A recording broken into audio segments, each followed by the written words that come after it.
What? You missed it. No, I got it. You did? I did. Barely got it. There's a big difference. Do the assignment right What is that? Is that in here? Which one is Oh, better? right. Yeah. Okay, I don't know.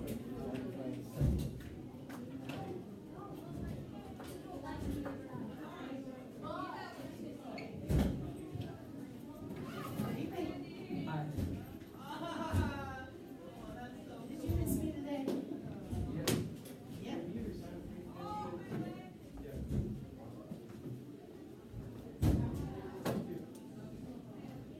I feel like I've sat here before.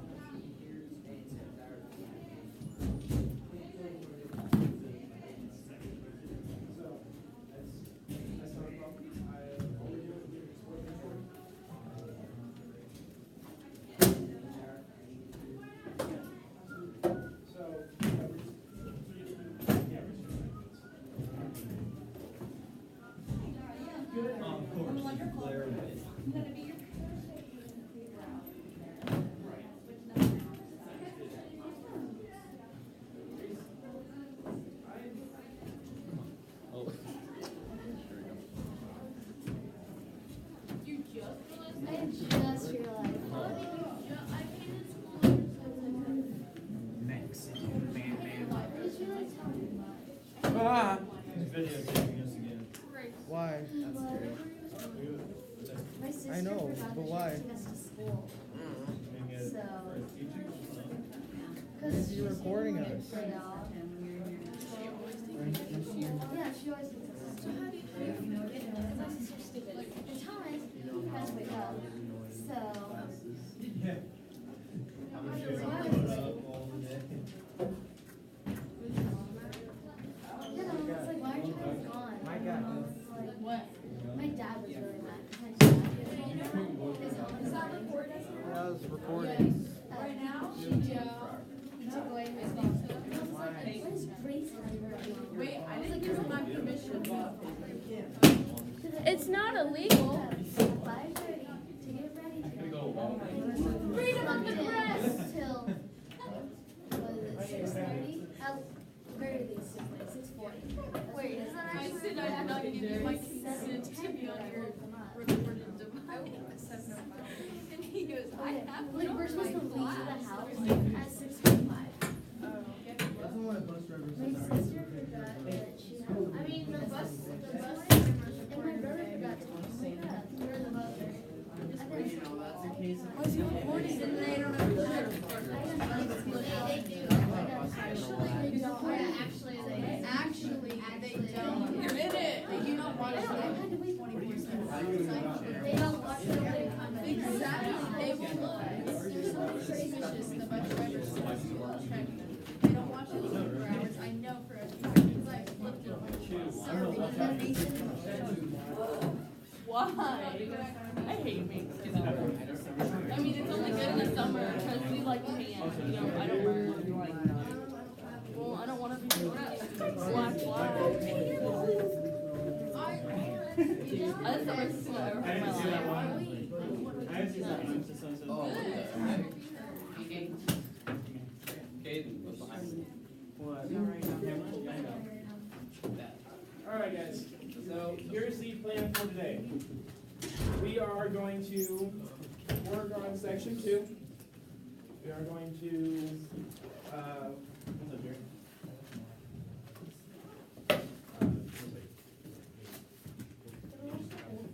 What?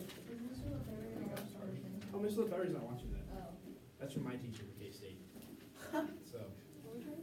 What's up? Oh, I have to. Yeah.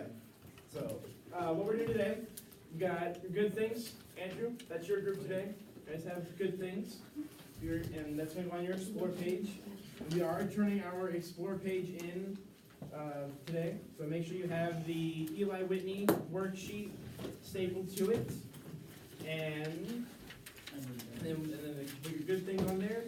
Put it in the middle. I'm going to go ahead and get attendance taken care of. And then we'll come back and we'll get good things.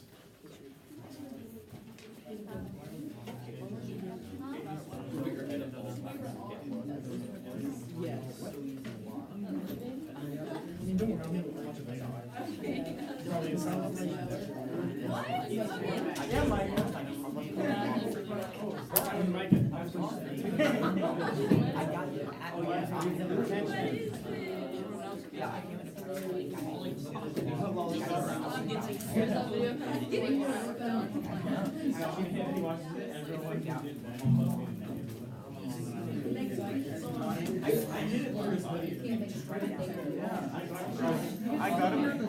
I got him through his hoodie. Yeah, these are already. I had this one. Yeah, it's not like that, so all I do is. I just dropped my hand. I did the same. I had the same time that I did the. He said, be sure and you forget this one.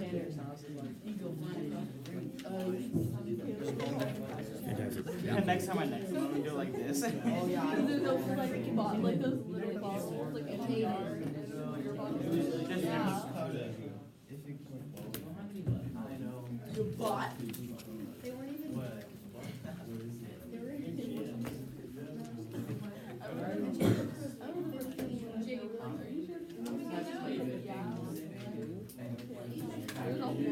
There's a whole.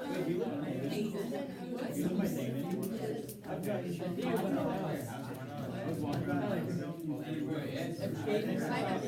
What? I think I saw your mom. Yeah, me or next to like seventh grader. You do? Yeah. Said that. Ernesto asked. You can. what? He drew on me first.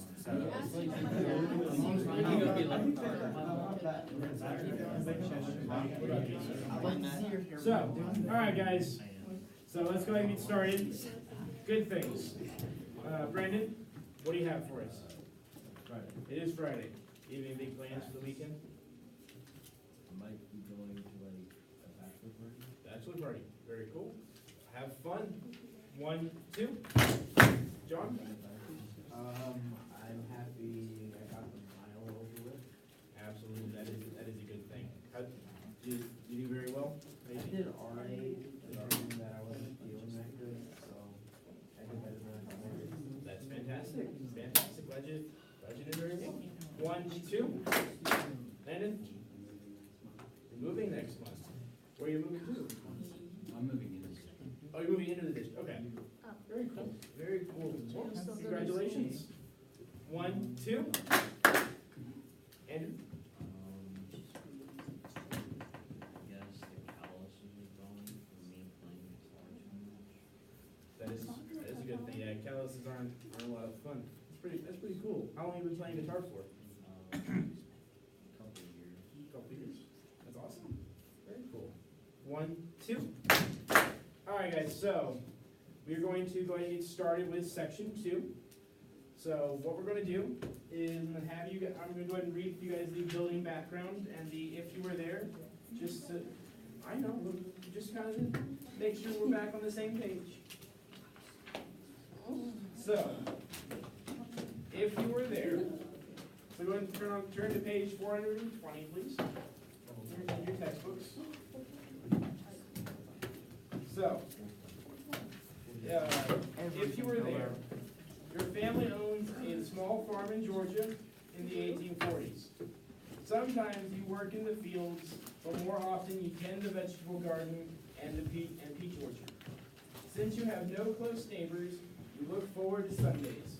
Going to church gives you a chance to socialize with other young people. Sometimes you wonder what it would be like to live in a city like Savannah.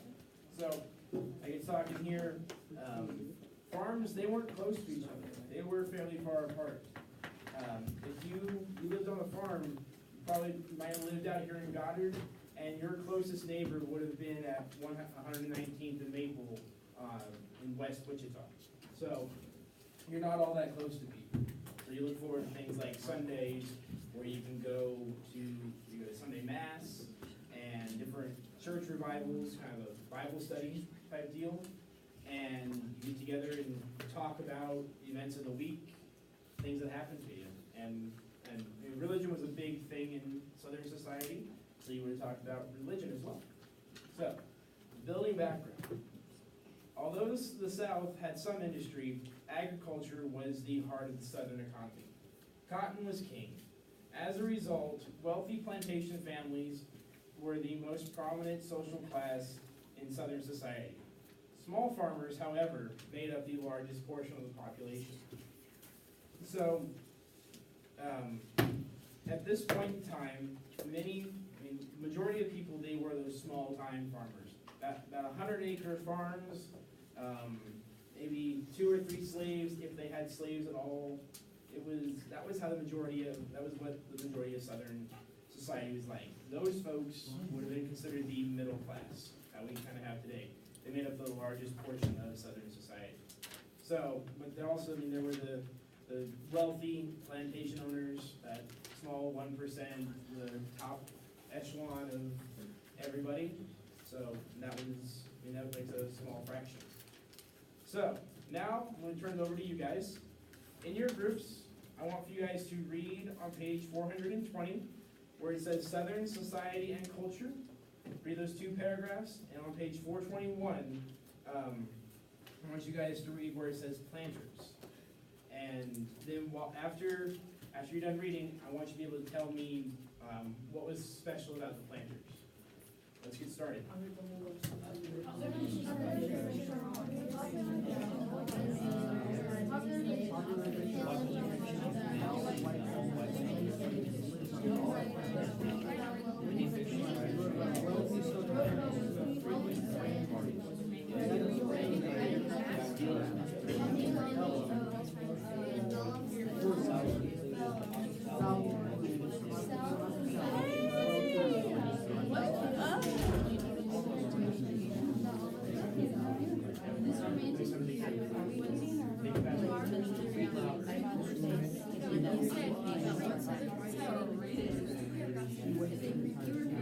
Was it yours? No, it wasn't.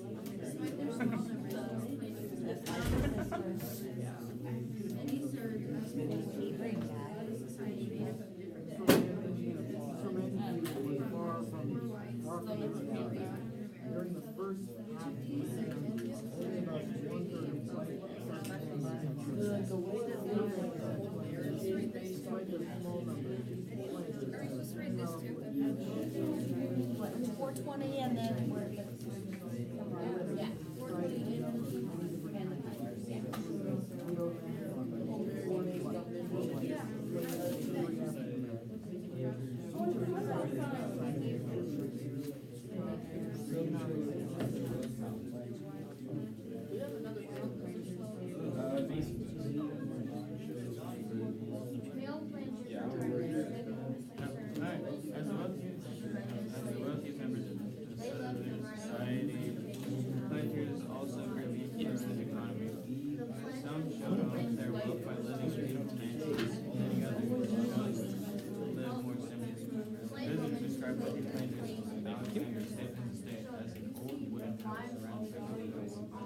some planters saved all of their money.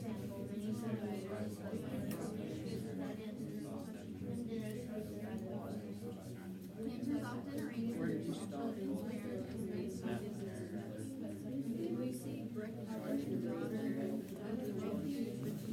Male planters were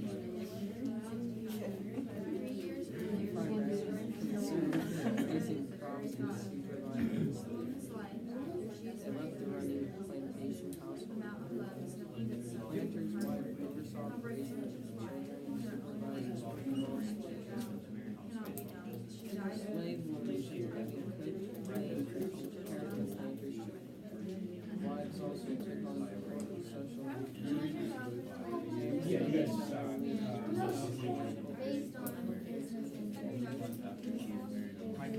planters also arrange their children to marriage based on businesses. Lucy Birkenman, the daughter of a wealthy Virginia planter, was married by her husband in 1865. 3 years later, she described in her journal how she dreamed of the very thought. A woman after she is married, unless there is amount of love and nothing but suffering and hard work, how recognized life in different hours, arranged marriage, how to live out. She died of something fever just months after her wedding.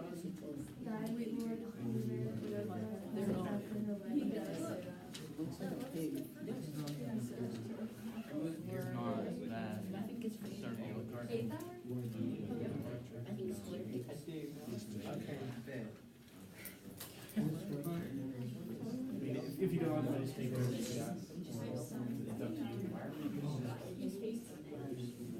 It's in that, middle group right there.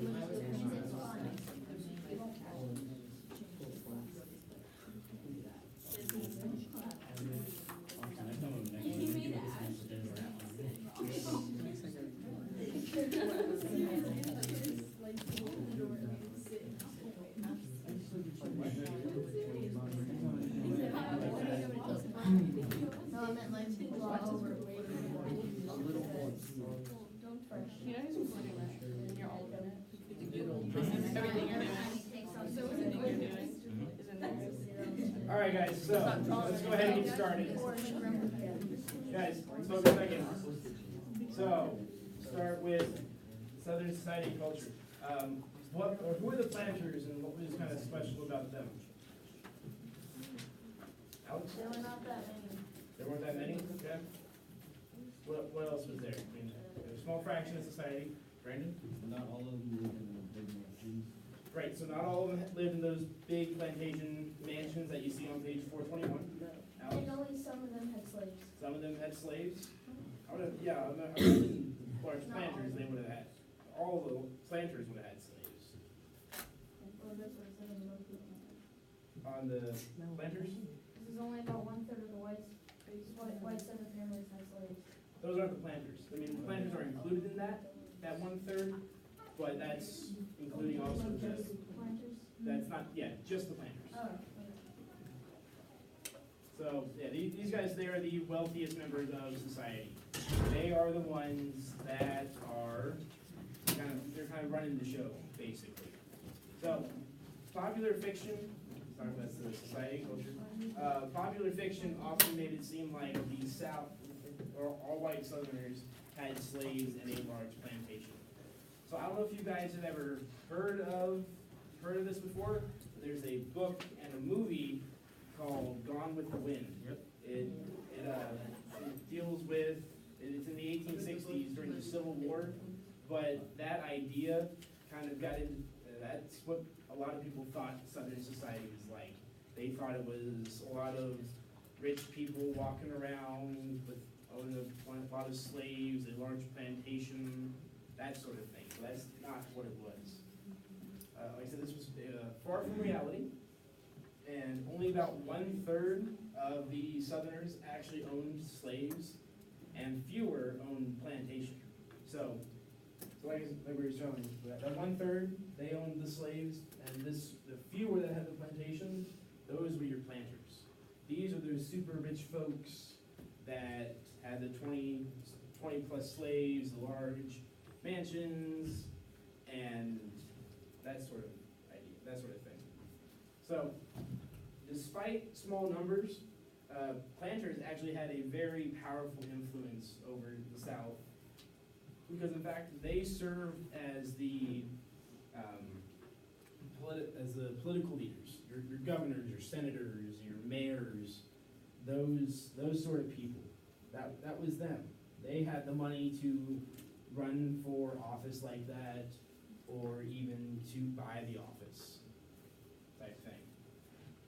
So that's, yeah, like I said, there was a small number, very small number would be planters. That making sense to you guys? Kind of understand what society and culture were kind of like, how we have kind of romanticized it, but how it actually was. Makes sense. Anybody have any questions? You speak for everybody, Mike? Okay. So I'm gonna address all my questions to you. So you're gonna answer all my questions today. Okay. Awesome. So, we'll go ahead and move on to the next section, where it talks about, hey guys, let's focus up here. Thank you. So, the planters. These, like I said, these were the wealthiest. Go back. Back? Yeah, thank you. Sorry, bud. Can I get a quick signature from that from over? Yeah. You sign that, get that home, don't lose it, okay? All right, you got everything? Yeah, I'm good. Awesome. Oh, wrong direction. So, the planters. These were the wealthiest members of society, the top echelon, the incredibly high, powerful people. They were the ones that greatly influenced the Southern economy. Like I said, they were the ones being that they had those large plantations. They had all the resources, the large cotton farms, where they had a lot of that, really helped drive the Southern economy. Also, the fact that they had a lot of money allowed them to buy more things, and it also built up the economy as well. So, some of the planters showed off their wealth by building and living in large mansions. So if you look on page 421, it has a little picture of what some of the mansions might have looked like.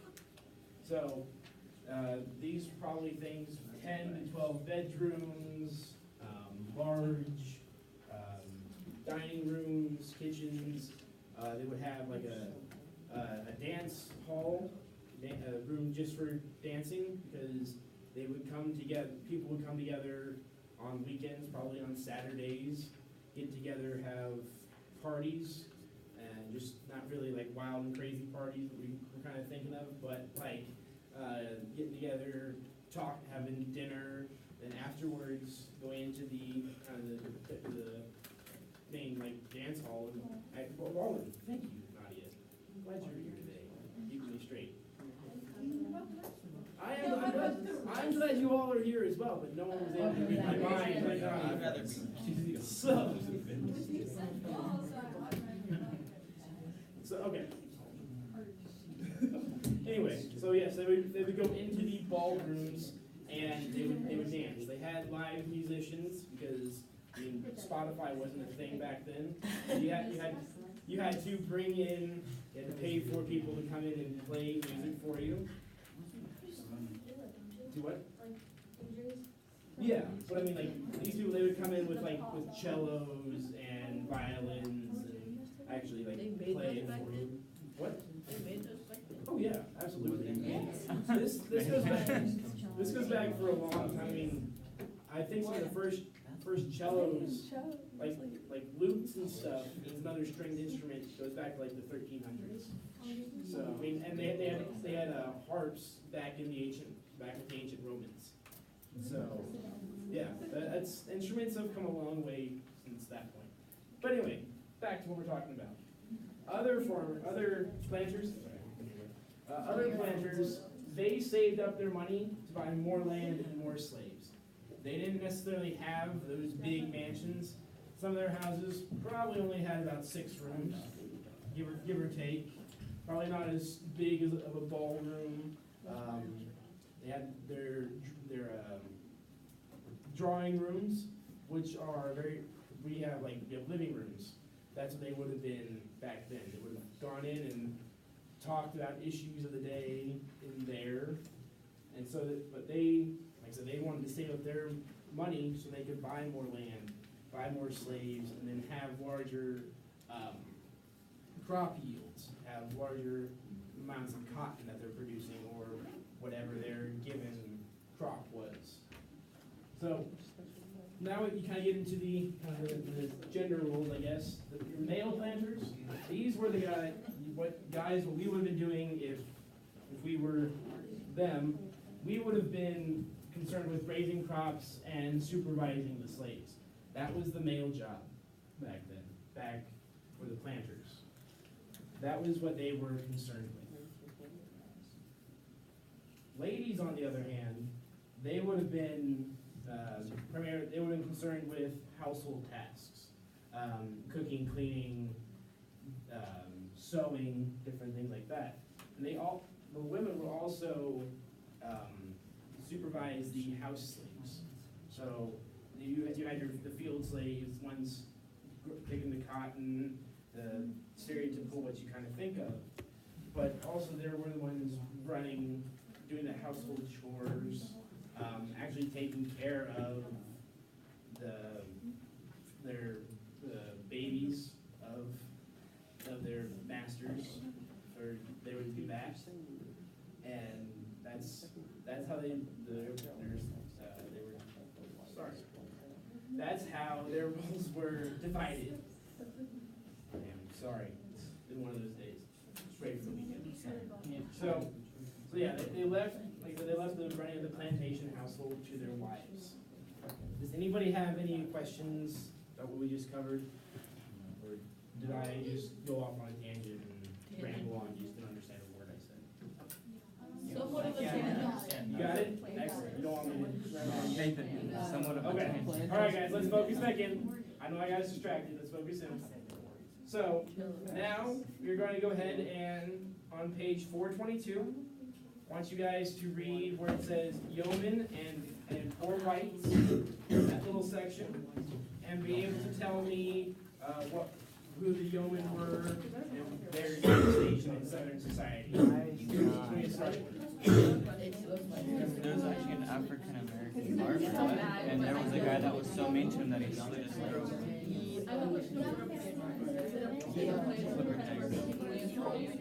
No, they were the owners of these plantations. So, planters was Question. Do you know what the thing is called? Like, it was used like back then. They don't use it now, but they use it to shape. it's called a straight razor. I was confused on that. Yeah, so it was literally just the blade. I mean, people didn't have their own razors nowadays like we do today. They would do that. Yeah, I see you shaking your head.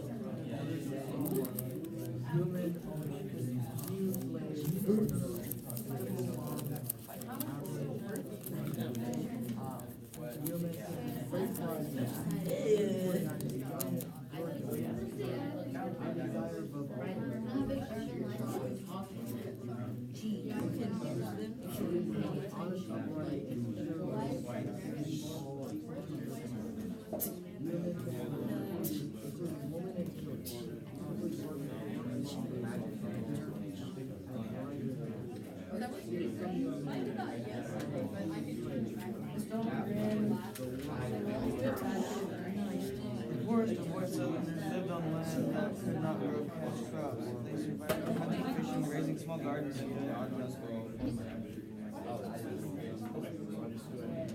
What, you read like nothing? Yeah, I did. I read one paragraph. You read all the ones at the top. Yesterday. Awesome. Sounds good. Right after this. So, just read the yeoman and poor white section. It's like 2 paragraphs.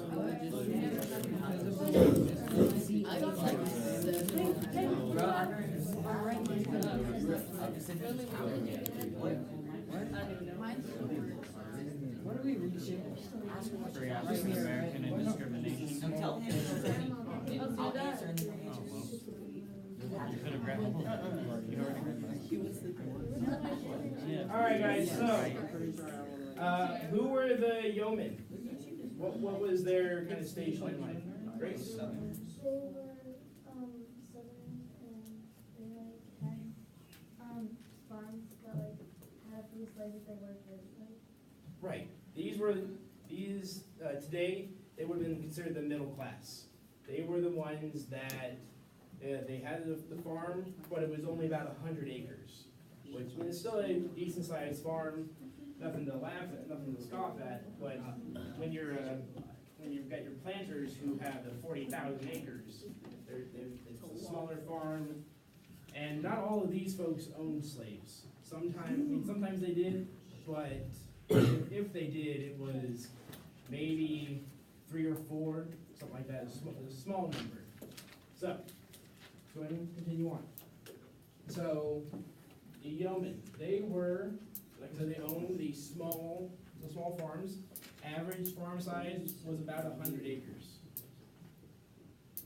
They owned few slaves or even none at all. And they took great pride in what they did. They believed that it was the most righteous, honest, upright, and sure way of securing all the comforts in life. They believed that all life's comforts could be obtained through this kind of work.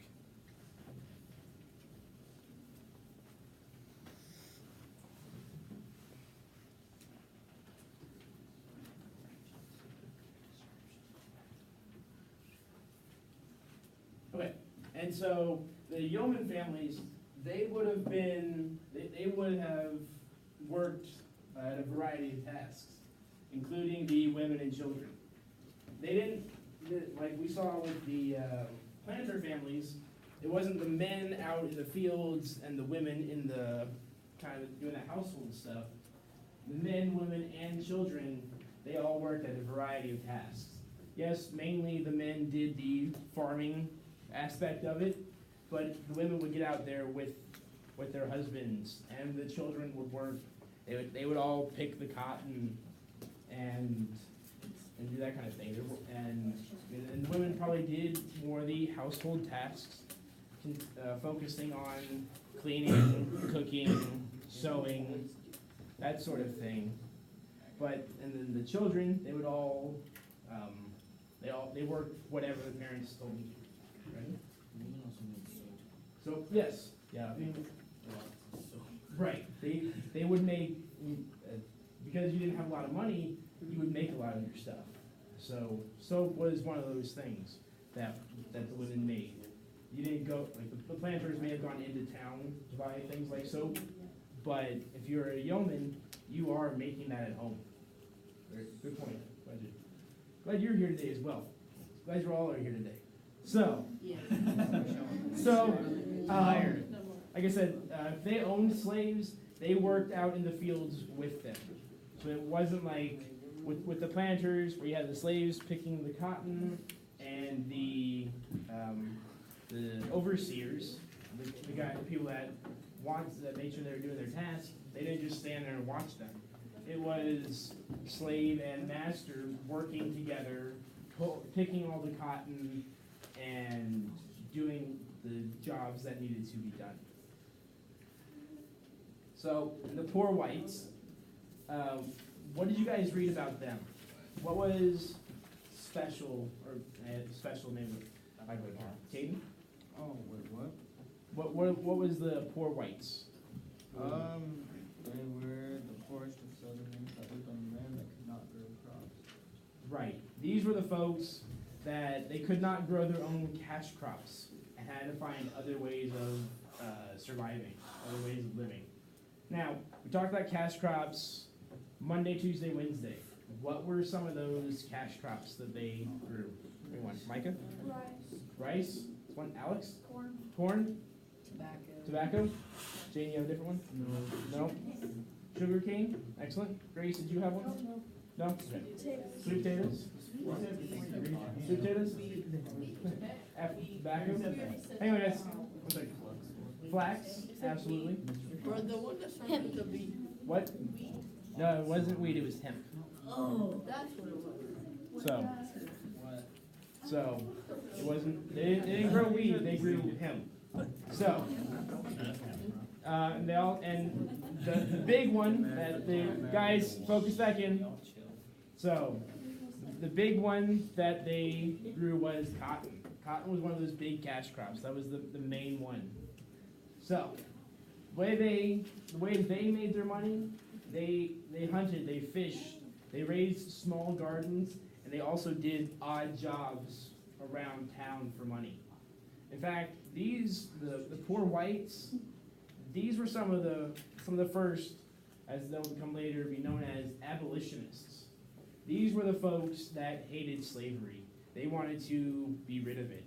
Not necessarily because they saw it as a morally wrong thing to do, but because the slaves are doing jobs that could be going to them. So the poor whites are upset that the slaves have taken their jobs. So that was one of the main reasons for that's why they didn't like slavery. That's an interesting way of looking at it. And then that's the actual fact. I mean, not all Southerners like slavery. All right, guys. So we're going to go ahead and continue on. So we are now going to talk about religion and society in the South. and I want you guys to be able to tell me how the Southerners used their religion to justify slavery. Let's go ahead and get started. Shared similar beliefs because of long distances between 5 families of the Southern nation only at church events such as revivals or such. Rural women often played volunteer roles in churches. Wealthy white Southerners thought that their religion justified the creation of society of the institution of slavery. They argued that God created some people like themselves to rule others. This belief opposed many Northern Christians' belief that God was against slavery. Your turn. Why? Read it.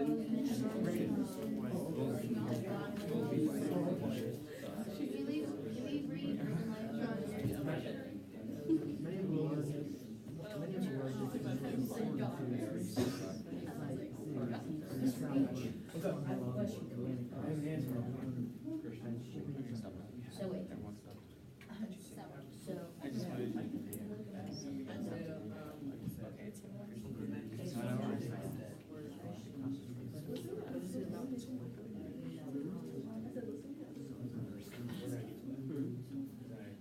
You're dead.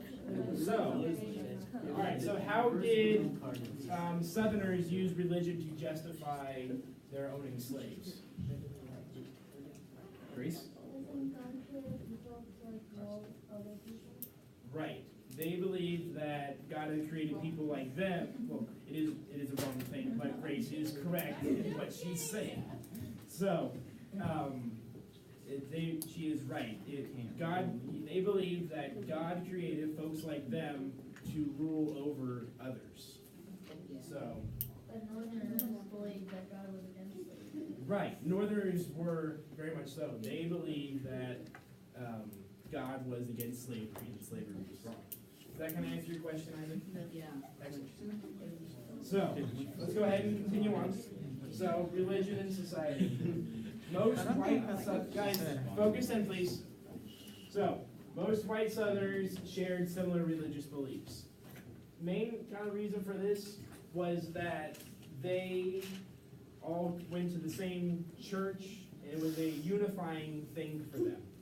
They were able to kind of gave them some common ground. No matter if you're a planter or a poor white Southerner, your religious beliefs that can kind of gave them a common ground, kind of put them on even footing type thing. So families, they normally only saw their neighbors at church events. This, like I said earlier, this was because if you own a farm, more than likely your closest neighbor is going to be about as close from Goddard to west side of Wichita. What? Your house? Okay. So, alright, let's focus up here. So yeah, you're not living right next door to somebody. You don't have a next door neighbor if you're on a farm. You might have one if you're living in the city, more than likely, but farm-wise, you only saw your neighbors at church events. And like I said, this was because farms were so far apart. And wealthy white Southerners, like Grace said, they believed that their religion justified their position in and the institution of slavery. They believed that God had created some people, such as themselves, to rule others. Kind of little self-righteous type thing. Believing that they were right like that. But, as Alex pointed out, the Northern Christians disagreed with this view. They believed that God was against slavery and that slavery itself was immoral.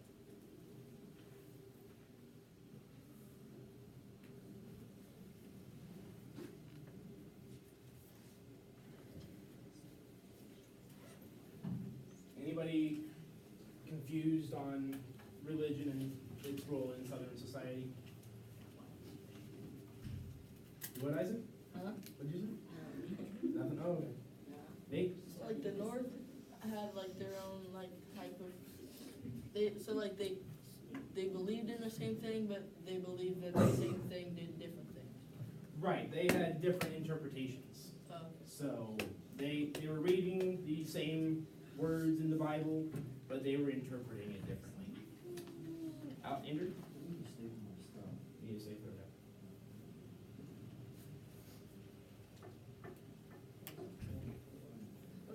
Awesome. Anybody, any other questions? All right, we'll go ahead and move on. We're going to talk, oh, sorry, Riley. Maybe the last one.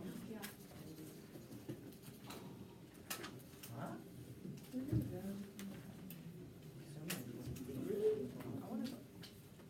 Thank you.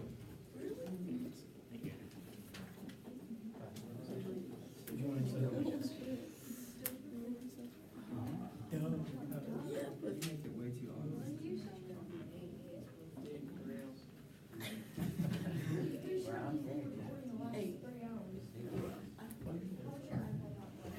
I charged you last time. Yeah. I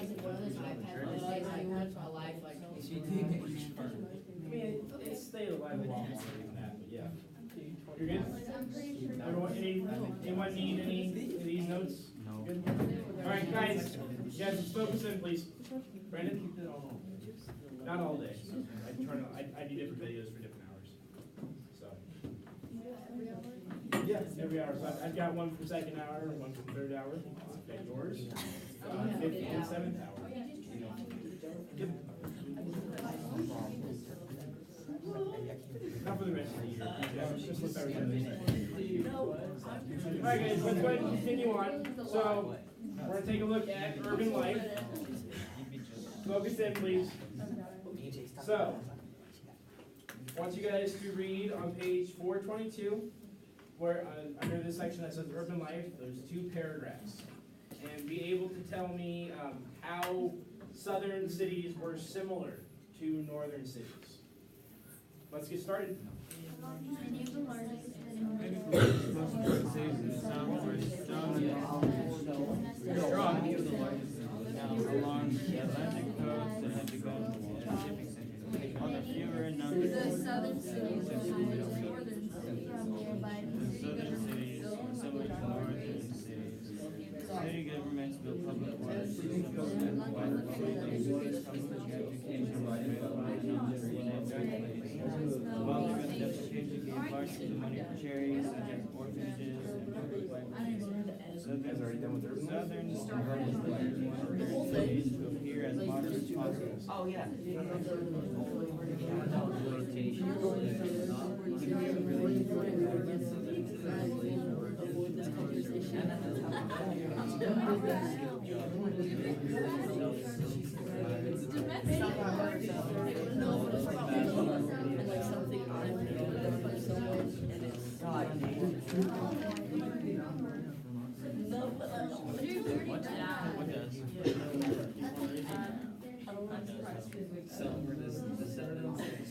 I was like, I'm not.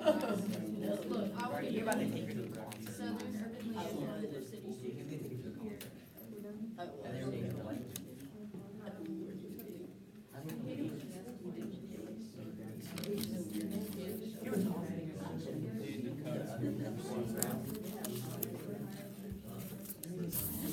I don't have a dad.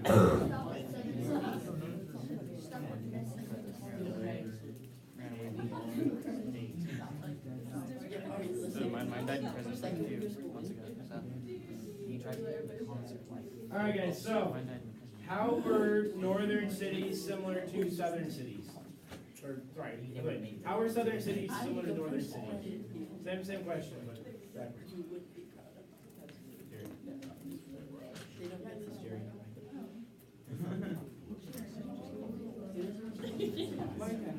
All right, so, Grace, you know? city governments set up, water,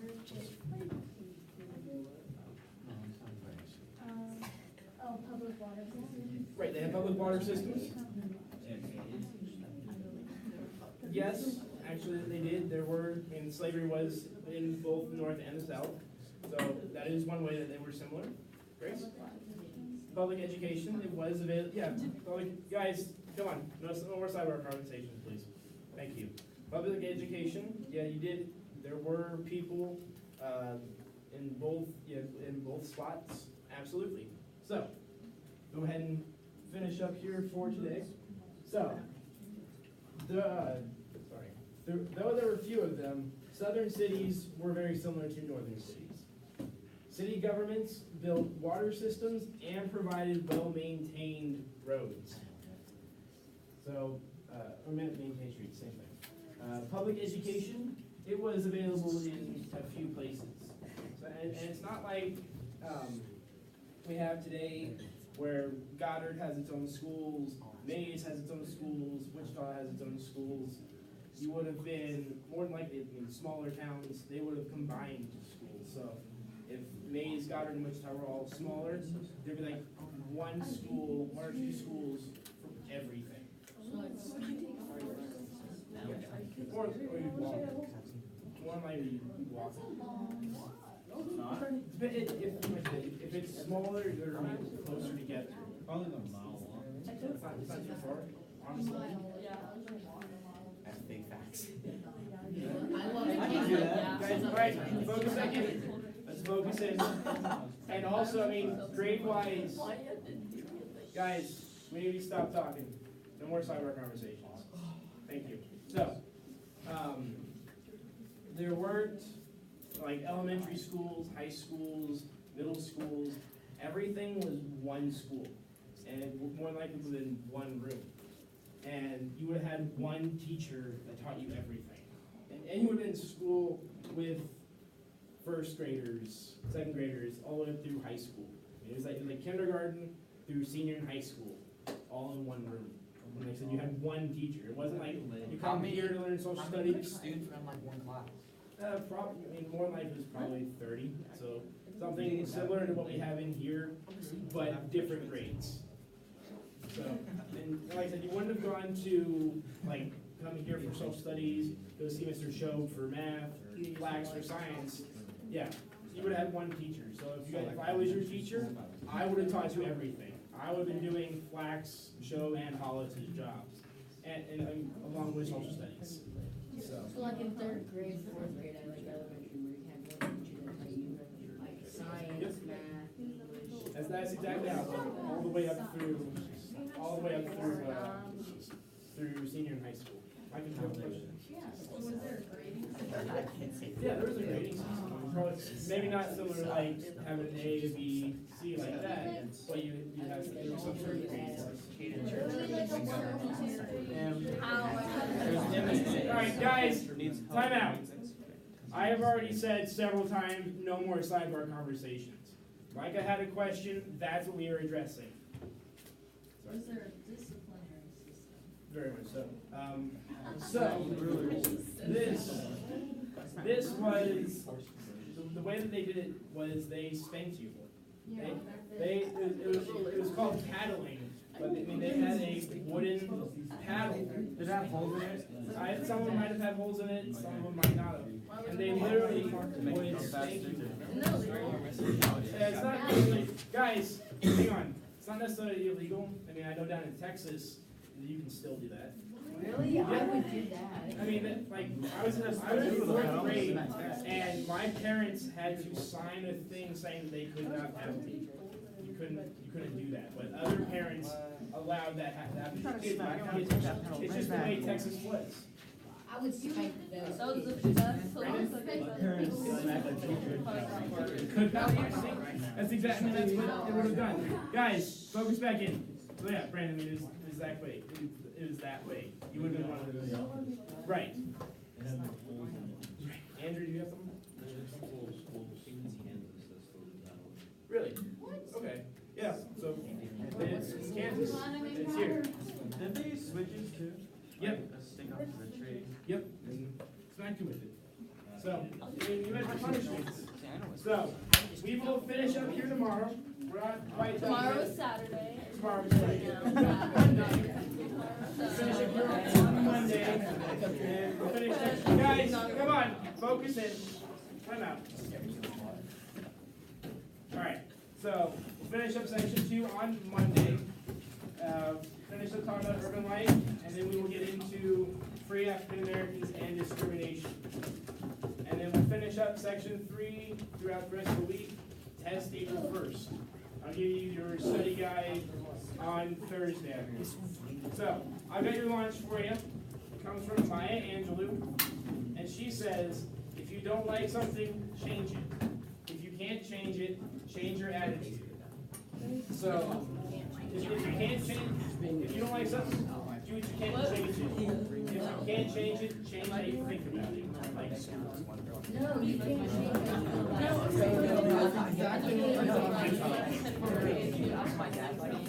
And I told her, I was like, Andrew, you just called the glass of water.